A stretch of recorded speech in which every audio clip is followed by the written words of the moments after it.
আজ বাংলাদেশে বিনোদন জগতে ছড়িয়ে পড়ে এক হৃদয় বিদারক ঘটনা। অভিনেতা নিলয় আলমগীর আর আমাদের মাঝে নেই। বলা হয় তিনি দীর্ঘদিন ধরে অসুস্থ অবস্থায় হাসপাতালে চিকিৎসাধীন ছিলেন এবং অবশেষে লাইফ সাপোর্টে থাকা অবস্থাতেই শেষ নিঃশ্বাস ত্যাগ করেন। বিস্তারিত আরও জানার আগে আপনি যদি আমাদের চ্যানেলে নতুন হয়ে থাকেন, আমাদের চ্যানেলটি সাবস্ক্রাইব করে আমাদের সঙ্গে থাকুন। ধন্যবাদ। চোখের জল, পরিবারে কান্না, জানাজা পর্যন্ত এইসব দৃশ্য ভাইরাল হয়েছে সামাজিক মাধ্যমে। অসংখ্য মানুষ শোক প্রকাশ করতে থাকেন, কাঁদতে থাকেন নিলয়ের জন্য।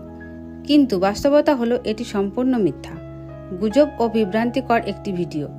নিলয় আলমগীর সুস্থ আছেন এবং এমন কোনো ঘটনা ঘটেনি। এটি একটি ফেক ভিডিও, যেখানে অন্য কারোর ফুটেজ ব্যবহার করে ভুয়ো নাটক সাজানো হয়েছে। এই ধরনের গুজব ছড়িয়ে মানুষের আবেগ নিয়ে খেলা অত্যন্ত দুঃখজনক। আমরা সবাইকে অনুরোধ করব, যাচাই না করে কোনো খবর বিশ্বাস করবেন না। নিলয় আলমগীর সুস্থ আছেন এবং ভালো আছেন। গুজবে কান দেবেন না। সত্য জানুন, সচেতন থাকুন। ধন্যবাদ।